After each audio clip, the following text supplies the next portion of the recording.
الحمد لله رب العالمين والصلاة والسلام على خاتم النبيين وعلى آله وصحبه ومن تبعهم أجمعين أما بعد فأعوذ بالله من الشيطان الرجيم بسم الله الرحمن الرحيم اليوم أكملت لكم دينكم وأتممت عليكم نعمتي ورضيت لكم الإسلام دينا۔ برادران ملت، السلام علیکم ورحمۃ اللہ وبرکاتہ۔ میں ریڈیو اور ٹیلی ویژن کے کارپردازان کا شکریہ ادا کرتا ہوں کہ انہوں نے فضا کی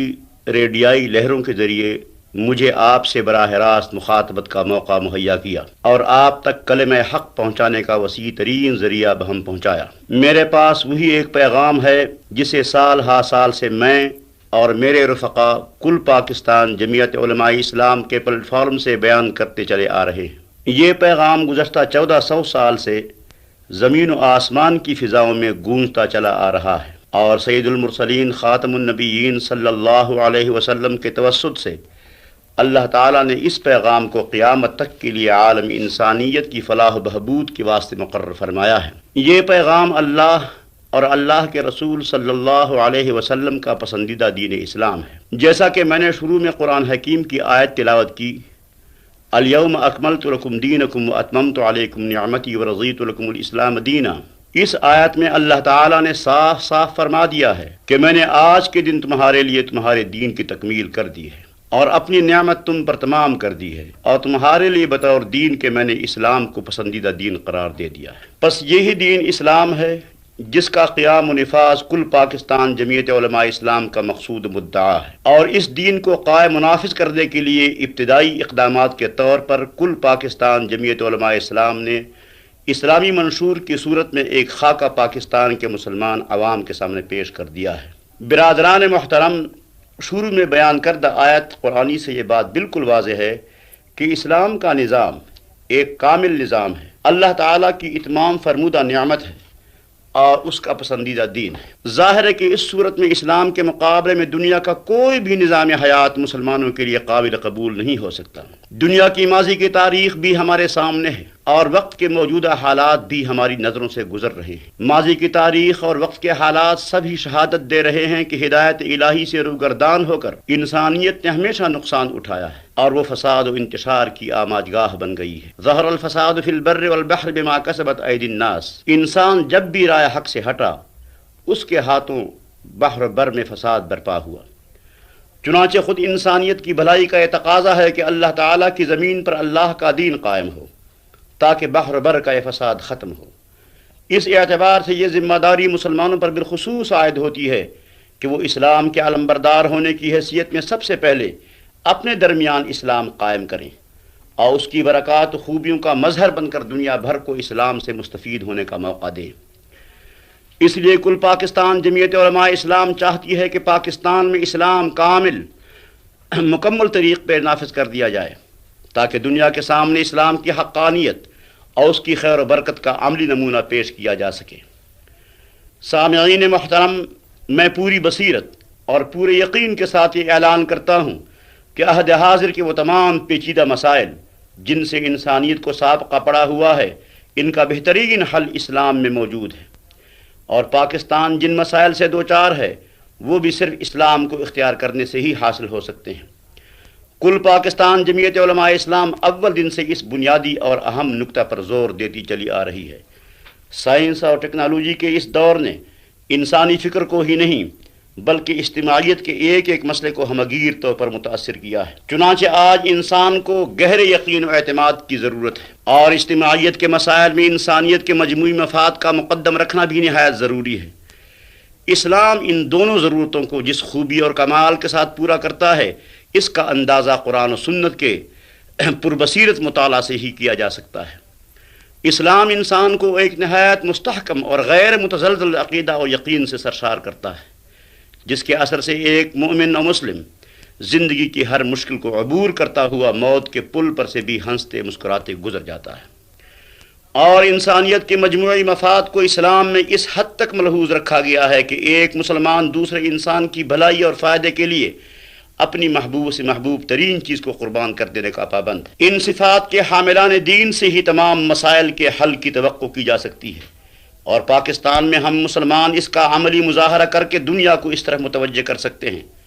پاکستان میں بھی ہمارے مسائل کی یہی نوعیت ہے۔ ہمارے یہاں بھی بے یقینی اور بے دینی کے سائے پھیلے ہوئے ہیں۔ عوام میں غلط قسم کی سیاسی، اقتصادی، معاشی درجہ بندی ہے، اور ان باتوں کے نتیجے میں ہر طرف بے چینی، بے اطمینانی اور انتشار سر اٹھائے ہوئے ہیں۔ جب تک ہم ان سب کا ازالہ نہیں کر لیتے ایک بہتر مستقبل کی توقع نہیں کر سکتے۔ ہمیں پاکستان کی نئی نسل کو بے یقینی اور بے دینی کے خطرات سے بچانا ہے۔ ہمیں سیاسی جبر کی روایات کا خاتمہ کرنا ہے۔ ہمیں اقتصادی تفاوت کے ایسے جھول دور کرنے ہیں جن سے بے چینی اور بے اطمینانی کے سائے گہرے ہوتے جا رہے ہیں۔ ان دونوں مقاصد کو اسلامی احکام کے ذریعے ہی سے بہتر طریق میں حاصل کیے جا سکتے ہیں۔ جب ایک بار ملک میں اللہ کی حاکمیت کا اصول نافذ ہو جاتا ہے، قرآن و سنت کے تمام احکام اور تمام حدود دستور و قانون کی اساس قرار پا جاتے ہیں، اور ملک کے تمام انتظامی محکمے، عدلیہ، پولیس، فوج وغیرہ ان احکام کی پابند بنا دی جاتی ہے، تو اس کے بعد کسی بھی گروہ کے لیے سیاسی جبر اور بالادستی کے مواقع باقی نہیں رہتے۔ اسلام کی روح سے سربراہ مملکت سے لے کر ایک عام شہری تک اسلامی احکام کے اجراء و نفاذ کی پابندی سے مستثنا نہیں رہ سکتا، اور سب یکساں طور پر قانون کے سامنے جواب دہ بن جاتے ہیں۔ اسی طرح تمام سیاسی بدعنوانیوں کا خاتمہ ہو جاتا ہے۔ جمعیت علماء اسلام اس قسم کی سیاسی تبدیلی اس ملک میں لانا چاہتی ہے، اور اس نے اپنے منشور میں اپنے اس سیاسی موقف کی واضح نشاندہی کر دی ہے۔ اس کے ساتھ ساتھ جب ایک بار ملک کا اقتصادی و معاشی ڈھانچہ تمام حرام اور ناجائز ذرائع سے پاک کر لیا جاتا ہے، اور صرف حلال ذرائع میں اسے اثر نو منظم کر دیا جاتا ہے، اور ان تمام مراعات کا خاتمہ کر دیا جاتا ہے جنہیں غیر ملکی حکمرانوں نے اپنے پسندیدہ افراد اور حلقوں کو دی تھیں، تو اس کے بعد ایک ایسا معاشی اور اقتصادی نظام وجود میں آ سکتا ہے جس میں جائز ملکیتیں ہی باقی رہیں گی، اور اقتصادی عدم مساوات کا بھی خاتمہ ہو جائے گا۔ جمعیت علماء اسلام نے اپنے منشور کی اقتصادی و معاشی حصہ میں ان امور کو پوری طرح ملحوظ رکھا ہے۔ عزیزان ملت، میری جماعت کا سیاسی اور اقتصادی موقف صرف یہ ہے، اور ہم ایک ایسے نظام حیات کی بنیاد ڈالنا چاہتے ہیں جو ہمیں عہد حاضر کی تمام غیر اسلامی باتوں سے نجات دلا دے، اور رفتہ رفتہ خلافت راشدہ کے دور کے نظام کی جھلک پیدا کر دے۔ جس طرح عہد رسالت اور عہد خلافت راشدہ میں مسلمانوں کے درمیان کوئی امتیاز اور تفاوت قائم نہیں تھا، حاکم محکوم، راعی اور رعایا، خلیفہ اور عام مسلمان ایک ہی جیسی زندگی بسر کرتے تھے، اور ایک دوسرے کے معاون اور بھائی بن گئے تھے۔ ٹھیک وہی صورتحال پھر مسلمانوں میں پیدا ہو جائے جسے قرآن کریم میں ان لفظوں کے ساتھ تعبیر کیا گیا ہے، فَأَصْبَحْتُمْ بِنِعْمَتِهِ إِخْوَانًا، یعنی اللہ تعالیٰ کی مہربانی سے سب بھائی بھائی بن گئے۔ اس لیے میری جماعت پاکستان کے غریب عوام، کسانوں، مزدوروں، طالب علموں اور عام آدمیوں کو اسی سطح پر لانا چاہتی ہے جہاں پاکستان کے تمام مسلمان عملاً بھائی بھائی نظر آ سکیں، اور یہ اسی وقت ممکن ہو سکے گا جبکہ بے لاگ طور پر ملک میں قرآن و سنت کے احکام نافذ کر دیے جائیں۔ خاتم النبیین اور خلفائے راشدین کے عہد کا عملی نمونہ اختیار کر لیا جائے، اور ملک سے سیاسی، اقتصادی اور معاشی ظلم و جبر کا خاتمہ کر دیا جائے۔ حضرات، پاکستان کی سالمیت و استحکام کا بھی تقاضا ہے کہ یہاں ملی وحدت کے رشتوں کو مضبوط تر بنایا جائے۔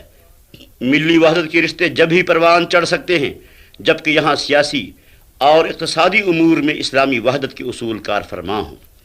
ہر مسلمان سیاسی طور پر اپنے آپ کو آزاد اور معاشی طور پر خوشحال محسوس کرے،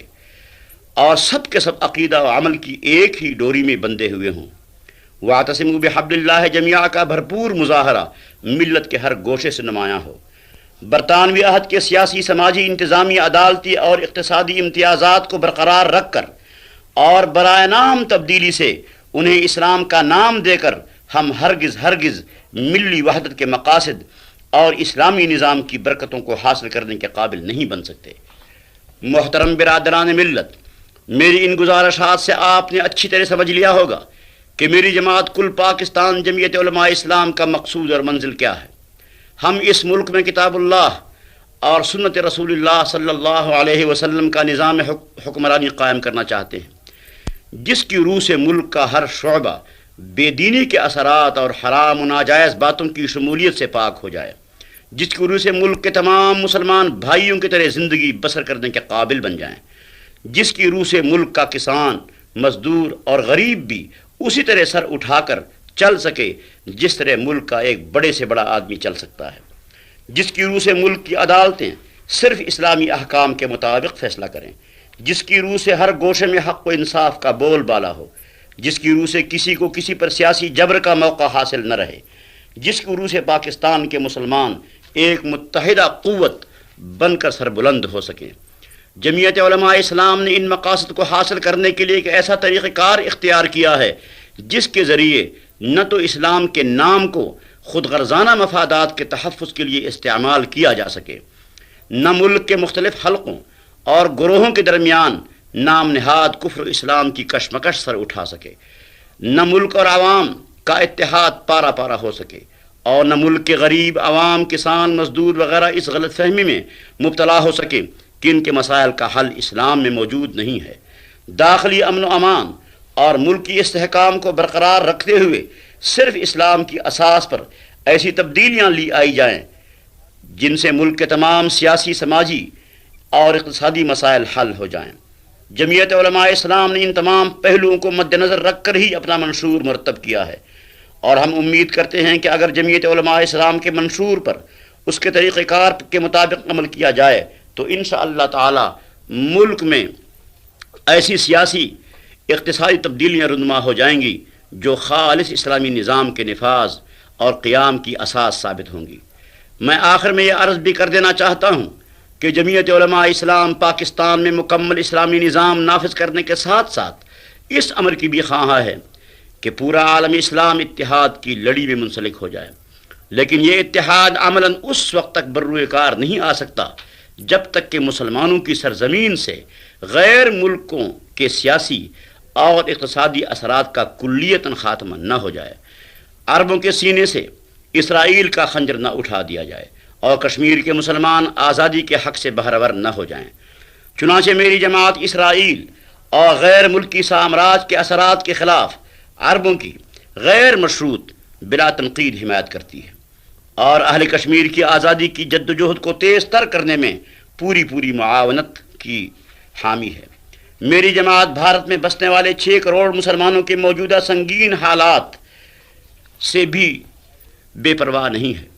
اور وہ یہ سمجھتی ہے کہ اسلامی نظام اور اسلامی اخوت اور اسلامی مساوات کی اساس پر مبنی نظام کے قیام سے پاکستان میں ایک ایسی مستحکم اور با اثر حکومت قائم ہو سکتی ہے جو بھارت کے مسلمانوں کے مصائب کا مداوع کرنے کے قابل ثابت ہو سکے گی۔ ایسی ہی حکومت اہل کشمیر کی آزادی اور اسرائیل کی جارحیت کے مقابلے میں عربوں کی پشپناہ بھی بن سکتی ہے۔ یہ ہے ہماری جمعیت کا موقف، مسلک، پالیسی اور پروگرام۔ سامعین محترم، بر صغیر پاک و ہند کی تاریخ میں علماء دین کا ہمیشہ سے یہی مقصود رہا ہے کہ اس سرزمین پر اسلام کا صحیح اور مکمل نظام قائم ہو۔ اس سلسلے میں حضرت مجدد الفسانی رحمۃ اللہ علیہ، حضرت شاہ ولی اللہ رحمۃ اللہ علیہ کی علمی و عملی خدمات اس جد و جہد کے سنہری ابواب ہیں، اور شہیدان بالا کوٹ نے اپنے خون کی قربانی دے کر ان ابواب کو مداومت بخش دی ہے۔ پاک و ہند کے علماء ان قدسی صفات بزرگوں اور پیش روؤں کے نقش قدم پر ہی اسلام کا قافلہ لے کر رواں دواں جا رہا ہے۔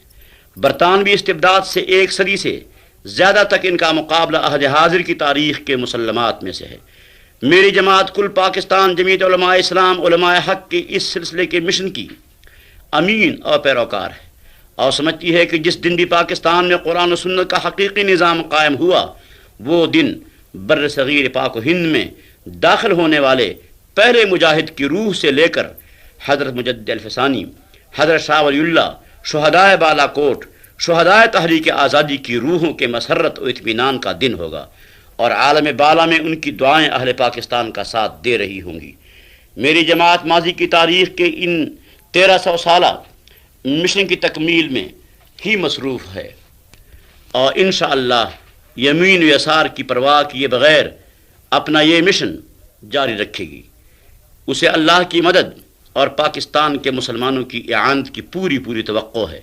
والسلام علیکم ورحمۃ اللہ وبرکاتہ۔ اسلام زندہ باد، پاکستان پائندہ باد۔